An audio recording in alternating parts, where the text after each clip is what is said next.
Salut à tous et à tous. Aujourd'hui, enfin, le nouveau série TV. On va faire le tour de le dernier magazine en date. Voilà.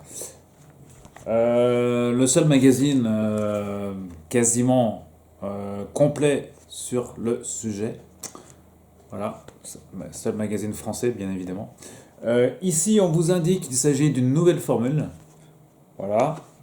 Euh, La qualité est toujours là, vous voyez, en papier. Ils ont diminué un peu. Alors, vu que le papier il a augmenté depuis, c'est vrai que la qualité du papier, un peu comme l'instar de beaucoup de magazines, comme l'écran fantastique notamment, avec un peu moins qualitatif, même si ça reste quand même bien pour un magazine, j'ai envie de dire. La couverture, elle, est toujours aussi, toujours couverture glacée et dos carré. Voilà, le dos carré. À l'instar de magazines en import, par exemple. Voilà. Voilà. À la différence près, c'est que les magazines en import, eux, euh, ils gardent leur qualité, même les pages intérieures, même, parce que ces magazines en général sont assez chers. Alors qu'en France, pour maintenir un prix là de 9,99 €, il fallait ajuster certaines choses en matière sur la forme du magazine, notamment. Sur le fond, maintenant, beaucoup de news. Vous savez qu'il y a de plus en plus de séries. Donc là, la couverture, ici, pour l'occasion, c'était Obi-Wan. La série, magazine est sorti fin juillet, si j'ai pas de bêtises. Mi-fin juillet. Euh, donc beaucoup de dossiers. Voyons, on va voir ça en détail. Donc, ouverture de forcément la série House of Dragon, évidemment. La série événement en ce moment, parce qu'on enregistre aujourd'hui le 28 août. Donc c'est forcément la série du moment. Voilà. Euh, donc comme ils disent au début du magazine, comme dans les séries, nous affectionnons. La vie d'un magazine n'est pas un long fleuve tranquille. Il se passe toujours quelque chose, etc. Événements attendus, nanana, situations techniques diverses qui viennent mettre à mal une mécanique pourtant bien rodée. Mais comme dans les séries, les héros de notre quotidien s'accrochent par passion, par envie, parce que tous veulent croire qu'un magazine exclusivement dédié aux séries aujourd'hui et d'hier a toute sa place dans le paysage éditorial français. Comme dans les séries, nous innovons à chaque saison. Nous repensons, alors il parle des rubriques qui ont évolué, on va y venir. Ils disent, nous repensons une partie du casting, nous intégrons de nouvelles rubriques tandis que d'autres disparaissent, nous testons des formats, etc. Ce nouveau numéro n'est pas un numéro de plus, mais nous l'espérons un nouveau départ qui repose sur une formule repensée que nous avons voulu plus simple, aérée et vivante. Simple dans sa construction, avec une nouvelle section Rétro TV qui ressemble tous les dossiers, qui rassemble pardon, tous les dossiers et sujets sur l'histoire des séries. La partie zapping qui était à la fin du magazine, qui traite des séries de diffusion actuellement en France, est allongée et ramenée au milieu du magazine. Les coulisses permettent toujours de mettre en avant une série par le biais d'une ou plusieurs interviews qui nous invitent à passer derrière la caméra. Enfin, les news et previews nous autorisent à parler des séries à venir, celles dont la diffusion est en cours, mais pour lesquelles nous n'avons pas toute la place requise, sans oublier tout ce qui touche aux séries au-delà de l'écran. Enfin, comme dans les séries, nous croisons les doigts pour que cette nouvelle formule et ce numéro vous donne envie de revenir lors du prochain numéro. D'ici là, bon visionnage. Alors, on va voir ça en détail, mes chers amis. Donc, comme d'habitude, le sommaire sur 2 pages. Voilà, ici sur fond blanc. Sommaire assez, voilà, assez classique, hein, sur fond blanc. Voilà. On ouvre donc par la maison des dragons, forcément. Voilà, c'était la news. Voilà, la série a commencé récemment. Voilà, donc on revient sur la série qui précède, j'ai envie de dire, l'autre grosse série très attendue, Les Seigneurs des Anneaux, hein, à quelques jours de décalage. La HBO contre Amazon, ça va être quelque chose. Voilà. Et certains disent qu'ils ont vu, je connais certains journalistes, ils ont vu les premiers épisodes de Seigneur des Anneaux, c'est quelque chose. Au niveau décor aussi. Et la Maison des Dragons, dont j'ai vu à l'heure actuelle le deuxième épisode, là il sort demain, ce soir dans la nuit, je veux dire. Il sera disponible sur OCS normalement demain. Et ben, enfin demain, normalement, même sûr, le lundi. Et la Maison des Dragons, c'est pas mal pour le premier épisode. Pour les fans de Game of Thrones. Dans les news, toujours. Voilà, des news sur d'autres séries, voilà. Encore des news. Voilà, la série Close ici. Close. Bientôt sur Warner TV. Ensuite, là, on nous propose des news sur le flic de Liverpool avec Martin Freeman, qu'on ne présente plus. Série qui passe sur Canal d'ailleurs, sur MyCanal. Voilà, c'est une série policière excellente, flic de Liverpool. S'inspirer d'une histoire vraie en plus. Qu'est-ce qu'il y a? Il y a des petites news à droite à gauche. Ici, encore des news avec Raccoon City Resident Evil sur Netflix. Voilà, dont on a appris il y a quelques jours que la série n'était pas renouvelée. Voilà, dommage. Dommage que la série n'était pas si mal que ça, malheureusement. Donc parfois ils annulent des séries qui sont moins bonnes, voire plus. Donc là, il y avait quand même matière à raconter. La série n'était pas si nulle que ça. Et là, elle a été annulée au bout d'une saison. Voilà. Donc on comprendra toujours pas pourquoi Netflix annule parfois des bonnes séries.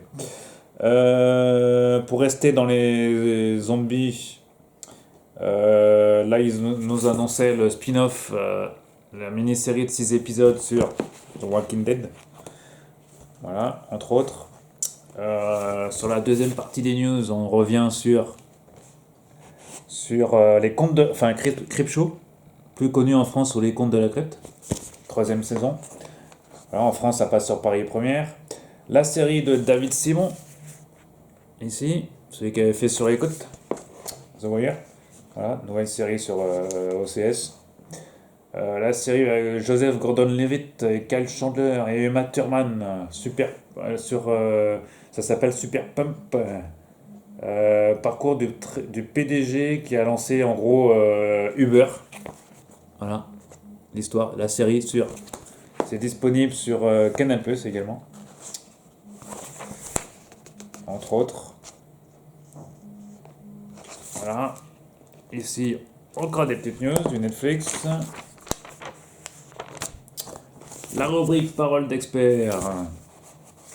À chaque numéro, là c'était sur les blockbusters apparemment. Alors c'était sur que pensez-vous des séries blockbusters à très gros budget qui se multiplient sur les différentes chaînes, plateformes, etc. On attaque du lourd avec la série Outer Range. Voilà, ça c'est sur Amazon Prime Video plutôt. Nouvelle série avec Josh Brolin, voilà, dans la rubrique Premier Regard justement. Le dossier du magazine, qui est fort conséquent dans celui-ci, Obi-Wan, voilà, qui pour moi n'est pas la meilleure série sur les franchises Star Wars de l'année. Pour moi, ça reste The Mandalorian, pour l'instant la meilleure série sur le sujet, hein, même s'il fallait quand même faire une série sur Obi-Wan quand même, pour expliquer certaines choses. D'ailleurs, le magazine vous aide aussi, l'article vous aide un peu à vous remettre un peu dedans, en expliquant certaines choses, la chronologie notamment, la biographie d'Obi-Wan, tout ça, enfin de remettre des choses dans Star Wars, pour ceux qui connaissent un peu moins l'univers, ou pour ceux qui n'ont pas vu, enfin vous êtes tous nombreux à avoir vu le film, j'espère, mes chers amis. La guerre des étoiles, une question de génération, et dans la galaxie lointaine, ils font référence sur les séries qui vont arriver aussi, séries animées. Voilà. Andor notamment qui arrive dans la bande-annonce que vous avez pu voir aussi sur Disney+. Voilà. Ensuite, on enchaîne avec la dernière série Star Trek en date. Alors là, c'est une preview. D'ailleurs, elle est toujours inédite en France, cette série, parce qu'elle n'est pas diffusée. Voilà. Elle le sera avec l'arrivée de Paramount Plus à la fin de l'année. Voilà. Pour les fans de Star Trek, là, on a 4 pages sur le sujet. Voilà, donc c'est la série la plus classique c'est aussi la série la plus regardée de toutes les nouvelles séries Star Trek. Donc Discovery, Picard, tout ça. C'est la série la plus regardée. Parce que c'est déjà la série la plus classique, la moins compliquée peut-être. Parce que Discovery, pour certains, c'était un peu... Même si c'était très regardé, Discovery.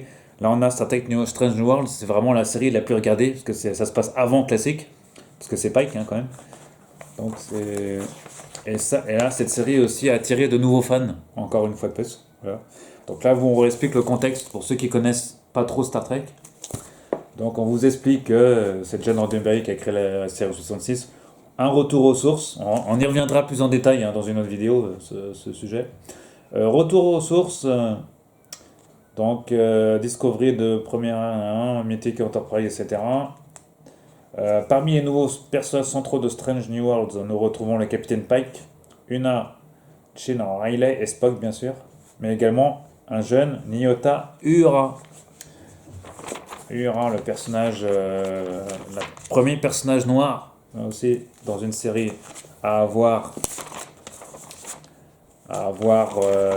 donné un baiser à un personnage blanc. Voilà, d'ailleurs c'est un gros clin d'œil. C'est un clin d'œil aussi à Nichelle Nichols aussi, qui nous a quitté malheureusement il y a de cela quelques semaines. Il y a eu d'ailleurs pas mal d'hommages aux États-Unis. D'ailleurs en France on n'a pas beaucoup parlé d'ailleurs, je suis un peu déçu. Hein, mais CNN a fait au moins, je crois, 10 minutes sur le sujet. Et CNBC News a dû faire. NBC a dû faire 5-6 minutes, un truc comme ça. Voilà. Personnage important de la série classique qui nous a quittés il y a quelques semaines. Voilà, alors. Ici, donc 2 autres pages pour présenter la série. Première. La première décision prise est-elle d'importance, c'est de faire de Strange New Worlds une série épisodique, contrairement à ce qui se fait sur Discovery ou Picard. Voilà, donc un Pike dans la chaussure. Ah oui, un Pike redécouverte. Discovery est la 6e série en vue de prise réelle. Voilà, se déroule une dizaine. Alors, on vous explique le contexte en gros de Star Trek, de cette série, qui se déroule avant la série classique, avec des effets spéciaux bien sûr réussis en tout cas. On va vous mettre le contexte de la série, tout ça. On a un excellent article d'ailleurs. Bravo au rédacteur, parce que excellent article. Strange New World bientôt donc en France sur Paramount Plus. Ici c'est la rubrique Poisson Pilote. Alors ici c'est pas le bon article apparemment, il y a une erreur d'impression. Donc ceux qui ont le magazine ils peuvent récupérer l'article sur le site ou le Facebook du magazine. Dans les coulisses, on a la série Reacher. Voilà, Reacher, Tom Cruise, première apparition, Jack Reacher. Et ça, c'est sur Amazon Prime Video. Voilà. Ensuite, Infinity, la série d'OCS, la série française d'OCS.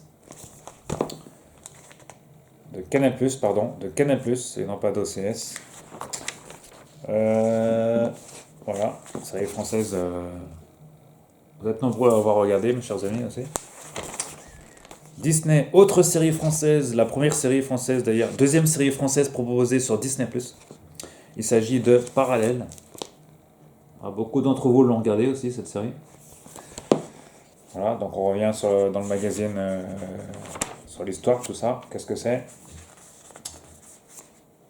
La série Parallèle, sur la première série française sur Disney+. La chronique des Bridgerton, c'est sur Netflix. Voilà, c'est du Shonda Rhimes. Ça qui a fait scandale notamment. Voilà. Sur Netflix. Ensuite, on passe à Zapping. Avec Emma Decaune en interview. Voilà. Pour la série Après 9 meufs, 9 mecs, Canal+. La mini-série, là c'est Lily James, Pamela. La mini-série remise sur Disney+. De Pamela Anderson, Pam et Tony. D'ailleurs, ils en avaient parlé dans le cercle série, c'est sur Canal+, dans l'émission série. Voilà, entre autres. Anthony Cordier, OVNI, réalisateur de la série culte de Canal+, OVNI, série désormais culte. Malheureusement annulée au bout de 2 saisons, donc très déçu par tous les fans. Pourtant, ça avait été un succès, mais pas assez pour Canal apparemment. Voilà, donc annulé au bout de 2 saisons. Autre série policière à succès ici avec le sergent, avec Richard T. Jones, dans la série The Rookie. avec Nathan Fillon. C'est vrai, on en parle peu de cette série, je suis un peu triste quand on en parle pas beaucoup de cette série d'ailleurs, qui marche bien pourtant en France. Enfin, moyennement bien en tout cas. Là, c'est le sergent, j'ai oublié son. Sergent Wade, ouais, c'est ça. Ils parlent, ils reviennent. Donc, interview avec le personnage en question. Voilà. Excellente série policière que je conseille à tous de regarder. Jonathan Cohen qu'on ne présente plus. On le voit partout en ce moment. Là. Le flambeau, Canal+. Et dans de nombreux films. Moon Knight. Moon Knight sur Disney+. Donc un dossier assez important. Donc une belle mise en page pour une présentation des personnages, etc. Le script de la série, le comics. C'est toujours bien présenté. Bon, voilà, bon, pour ceux qui veulent revenir sur la série. Sentinelle, la série française d'OCS Max. Toujours dans Zapping. La défense Lincoln, un avocat sur mesure. La référence à Suits, avocat sur mesure, forcément. Dans le titre, en tout cas. D'ailleurs, c'est une série judiciaire de David Kelly, ici. Avec Neve Campbell, qu'on aperçoit ici. Ouais, elle a bien changé depuis Scream. Parce que là, je suis en train de me retaper, de regarder tous les Scream. Là, j'ai vu les 2 premiers pour l'instant. Parce que le canal a mis les 4 là. Et j'avais pas encore vu le 4e d'ailleurs, que j'ai en Blu-ray. Vous voyez, j'ai même pas eu le temps de l'ouvrir en plus. Depuis que je l'ai, faute de temps, donc Canal Plus les passe, donc autant les regarder sur Canal Plus. Voilà, alors, donc la série Un avocat, la défense Lincoln, sur Netflix, donc série de David Kelly. David Kelly qui fait aussi Big Sky sur Disney Plus. Qui réalise en tout cas.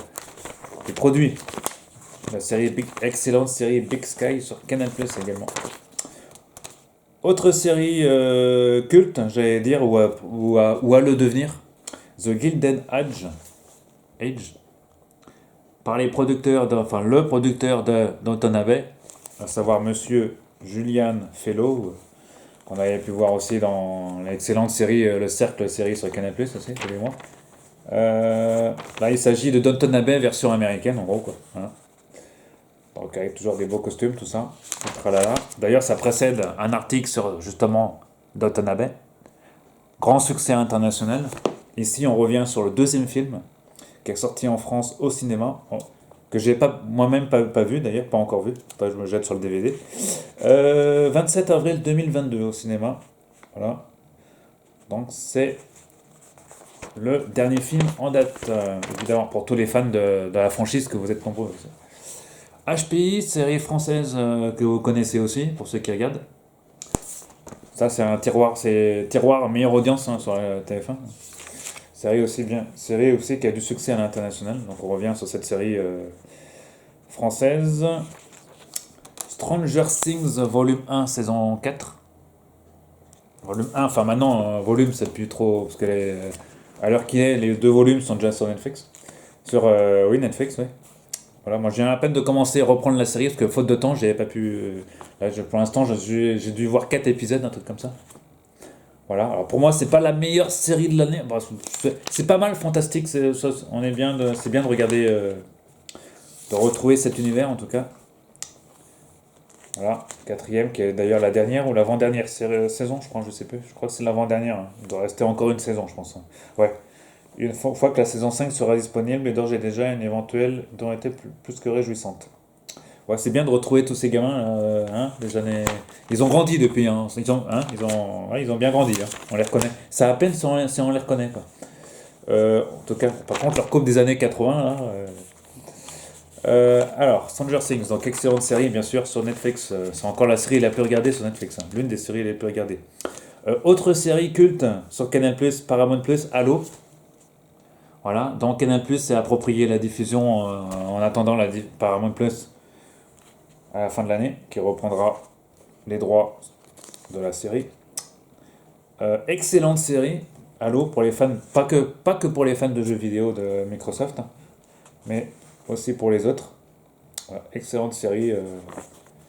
Voilà, autre excellente série française, ce coup-ci, créée par Simon Astier. Si je dis Simon Astier, vous allez me dire, bah oui, c'est forcément la série Visitors. Les Visiteurs, ouais. Faut pas mettre les visiteurs, ils l'ont appelé Visitors. Hein. Comment décrire la série? Non, comment dire? Comment qu'ils décrivent la série? Alors, ouais, Fan Justice. C'est un mélange de beaucoup de créations originales, ouais, Warner TV, création. Alors, hein, c'est présenté. Warner, ouais, Warner leur a donné carte blanche pour faire cette série. Alors, je cite, en découvrant Visitors, on pense évidemment à X-Files et ses affaires non classées qui nous promettaient de petites villes tranquilles, qui nous promenaient, pardon, de petites villes tranquilles à des forêts insondables en quête de monstres et autres visiteurs venus des étoiles.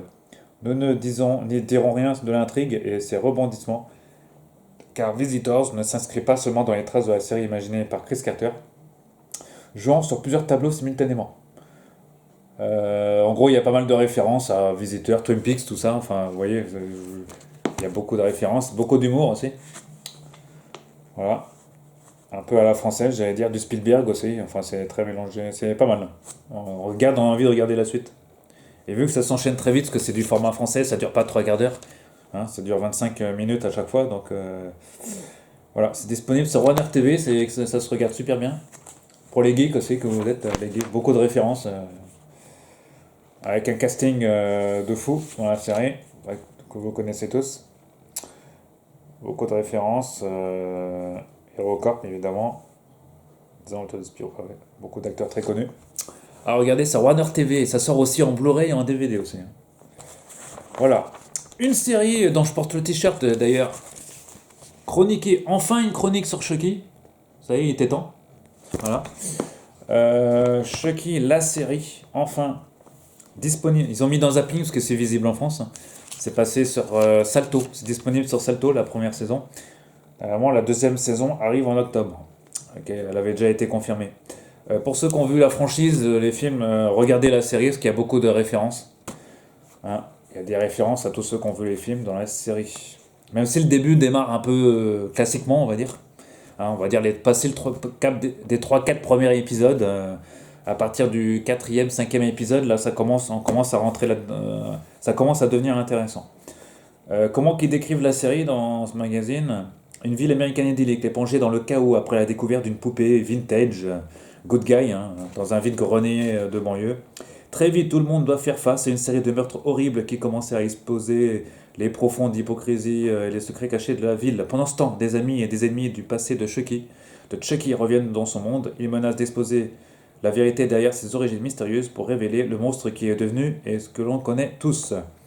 Alors, durant les années 80, le cinéma d'horreur rencontre un succès public étonnant. Les amateurs voient se déverser des litres de sang sur les écrans avec plus ou moins de réussite et d'intérêt sur les productions.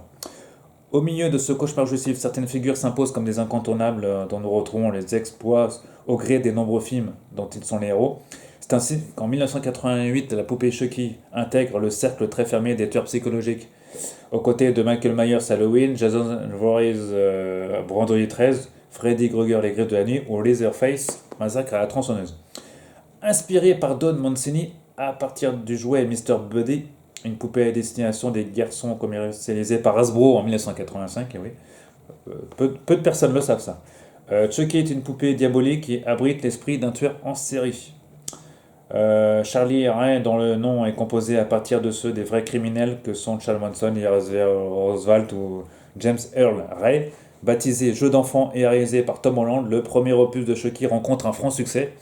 Le fait que le tueur soit un jouet d'apparence inoffensif renforce sans l'adhésion du public. Dès lors, la marionnette s'efface derrière l'intrigue.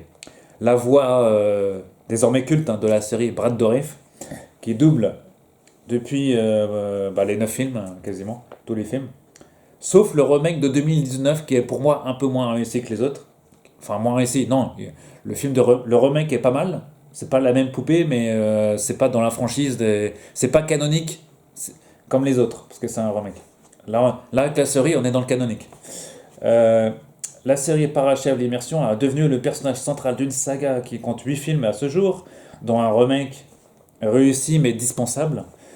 L'idée d'investir la télévision avec Chucky apparaît en 2019, alors même que le remake cinéma s'apprête à voir le jour. Don Mancini, qui n'a jamais lâché sa créature, est en charge du développement de la série et décide d'en installer l'action après les événements du retour de Chucky en 2017. Dernier film donc, de la franchise, le remake étant un hors-série. Si les films suivent généralement une trame définie et contenue, une série impose une trame plus longue qui implique un développement renforcé des personnages et des intrigues. Le format de la série sur 8 heures de film est un véritable atout qui laisse le temps d'approfondir ces histoires, le souligne le producteur de la série, créateur. Nous avons plus de temps pour vous impliquer, personnages, etc. Par exemple avec Lexi, ouais, qui après sa Mansion Farce à la fête d'Halloween, etc. Donc on rentre dans les détails. Après plus de temps, c'est mieux, 90 000. Hein. Chucky est une histoire de passage à l'âge adulte et met en avant les problèmes auxquels de nombreux adolescents sont confrontés aujourd'hui. Voilà, tout en offrant une bonne dose d'images gore et sanglantes. Donc, je dis le début, c'est classique le début. Ça commence par une teen série d'horreur. Mais après, vous allez voir les fans de la série. Les références sont vite. Don Mancini, en tout cas, sort son artillerie. Où j'en étais-je Alors, dès lors, nous faisons connaissance avec de nouveaux personnages qui ouvrent des voies narratives inédites, sans perdre de vue ce qui fait l'essence même de Chucky. La question légitime que pose la série concerne la connaissance de la saga cinématographique, donc est-il indispensable puisque nous sommes là dans la continuité ou peut-on se lancer dans le visionnage sans rien connaître. Il est évident que, comme dit Don Mancini, monsieur le créateur de la franchise, il est évident que nous inscrivons dans la suite des films et nous en reprenons des personnages ou des éléments. Pour autant, nous étions conscients qu'il fallait que la série puisse intéresser au-delà de la franchise, donc puisse attirer de nouveaux fans. C'est moi qui le dis, ça, hein, par contre. Si nous avons bien fait notre travail, je cite Mancini, vous n'aurez aucun mal à entrer dans Chucky et en profiter pleinement du spectacle. Les fans ayant droit à quelques surprises en plus, si tout se passe correctement, nous reviendrons avec une seconde saison. Et c'est d'ailleurs, elle est confirmée. Et nous ne vous dévoilons rien sur cette saison 2. Diffusée sur Salto, ce qui est une vraie réussite pour une série qui n'était pas évidente sur le papier, mais qui est parvenue à convaincre, pleine et de frissons maîtrisés et donnant la part belle à Chucky. Les fans sont ravis, les autres aussi. Voilà, donc je vous ai lu quasiment l'article en entier. Contrairement à Scream à l'époque, Scream c'était raté hein, pour la série, en tout cas Scream. Là, le Chucky, c'est autre chose. Là, ils arrivent vraiment à reprendre Don Mancini. C'est normal, c'est le créateur de la série, donc de la série de films au cinéma. Donc, il n'y a que lui qui pouvait faire la série, quand en gros Chucky est à l'écran, en tout cas. Voilà, donc, info en plus. Charlie Chucky Ray, créé par Don Mancini. Première apparition jeu d'enfant en 88. Apparaît dans 8 films, une série de courts-métrages, Brad Dourif 7 films, doublé par Brad Dourif et Mark Hamill dans le remake. Les films ont rapporté plus de 350 millions de dollars. Et ouais. D'ailleurs, dans Chucky, ils font pas mal de références aussi dans d'autres films d'horreur. Enfin, dans H, la série, enfin H, c'est un tiroir à H versus Evil Dead. Il fait pas mal de références aussi dedans. Enfin, Puppet Master, vous connaissez. Hein. Ça existait bien avant aussi. Les poupées qui parlent.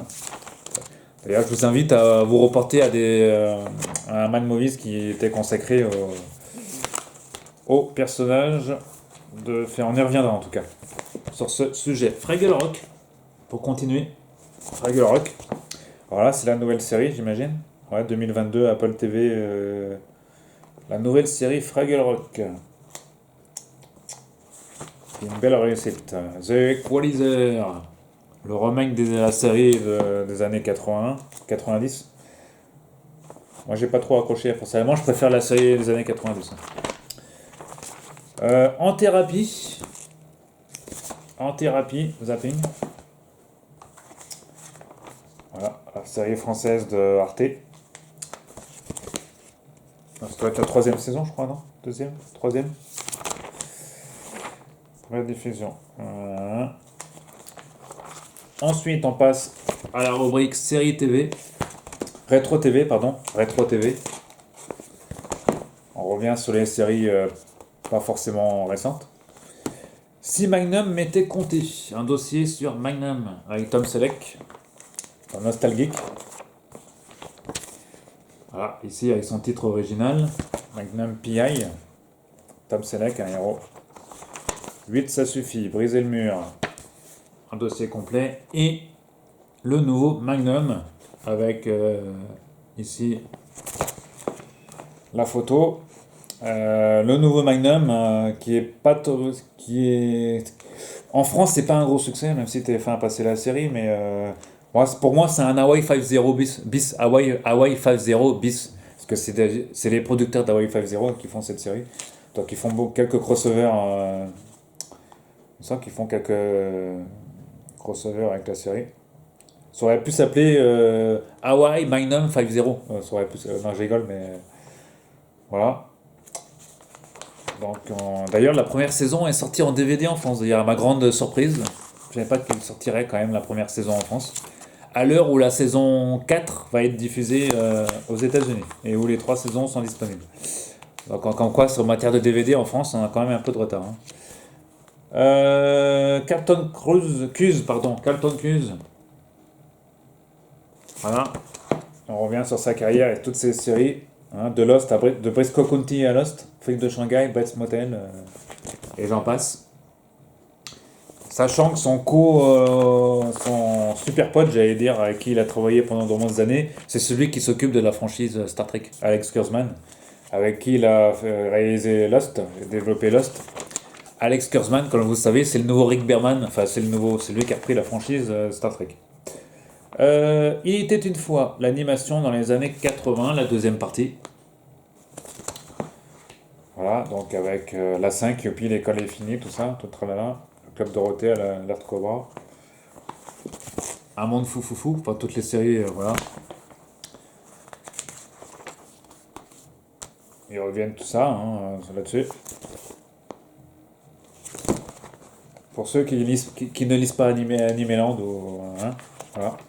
On revient sur les années animées, les années 80. Là, voilà, Son of Zone. Les maîtres de l'univers, hein, c'est plus récent, ça, c'est 2016, Fox Play, ouais. Fox Play en France. Ah, c'est passé sur Fox Play en France, d'accord. Donc c'est forcément disponible sur Disney+, alors. Faudra vérifier, mais comme c'est du Fox. L'année où l'Empire a contre-attaqué en 1980. Certains d'entre vous n'étaient pas nés. Galactica 80, enfin toutes les séries, Tom Sawyer, tout ça, la boom, enfin pas que les séries, hein, tout ce qui se rapporte à l'année. Culturel, Superman 2, Blues Brothers, ouais. D'accord, ils reviennent sur tout ça. Rétro TV, toujours. Choc on TV, les 10 épisodes qui nous ont marqués. Ah, c'est une nouvelle rubrique ça. 10 épisodes, alors c'est pris au hasard, j'imagine, oui. La mort de Warwick Brown dans Les Experts, entre autres. Alors, je ne vais pas tous les énumérer, mais là on a le meurtre de Laura Palmer, par exemple, dans la série culte Twin Peaks, hein. On revient au 7ème épisode, 2ème saison, entre autres. Voilà, d'autres. L'assassinat de Mike Delfino, ça c'est Housewives. Ah bah oui, c'est pour ceux. Ah oui, c'est saison 8, ouais. Les larmes de Downton Abbey, d'accord. Voilà, la fausse mort de Prison Break de Sarah, d'accord, ok. Bah oui. Ça fait 10 là déjà. Ah ouais. Once Upon a Time, ah oui, ils reviennent sur cette série aussi, qui était pas mal pour Once Upon a Time aussi, ouais. Ouais. Elle était pas mal. Avec l'actrice, j'ai oublié son nom. Celle qui joue dans Big Sky, là, Jennifer. Non, c'est pas elle. Lana. Jennifer Goodwin, c'est la reine, ça, ouais. Ouais. Très charmant, Joss Dallas. Ouais, je m'en souviens, ça, ouais. C'est pas si vieux que ça, hein. L'âge de Blanche-Neige. Ouais. Ouais, Kiss Lost. Jennifer Morrison. 28 ans plus tard. Emma Swan, Jennifer Morrison. Ouais. Voilà, on revient sur cette série. Et enfin, on nous annonce après le prochain numéro. Pour logiquement le mois de septembre, voire le mois d'octobre, hein, s'ils arrivent à tenir les calendriers en tout cas. Voilà, nouvelle formule pour ce magazine, donc voilà, toujours moins de 10 euros. Hein. Il y a quand même 130 pages. Il y a quand même rares sont des magazines qui font 130 pages, 132 pages, et qui coûtent moins de 10 euros en tout cas. Voilà, 9,99 €. Toujours qualitatif, donc beaucoup de séries intéressantes qui sont développés dans ce dernier numéro de Série TV Magazine. Voilà les amis, on se retrouve pour le prochain numéro qui sortira normalement très prochainement. Et je vous souhaite un très bon visionnage de vos séries sur les plateformes auxquelles vous regardez habituellement. Et à très bientôt les amis, à très bientôt, salut à tous.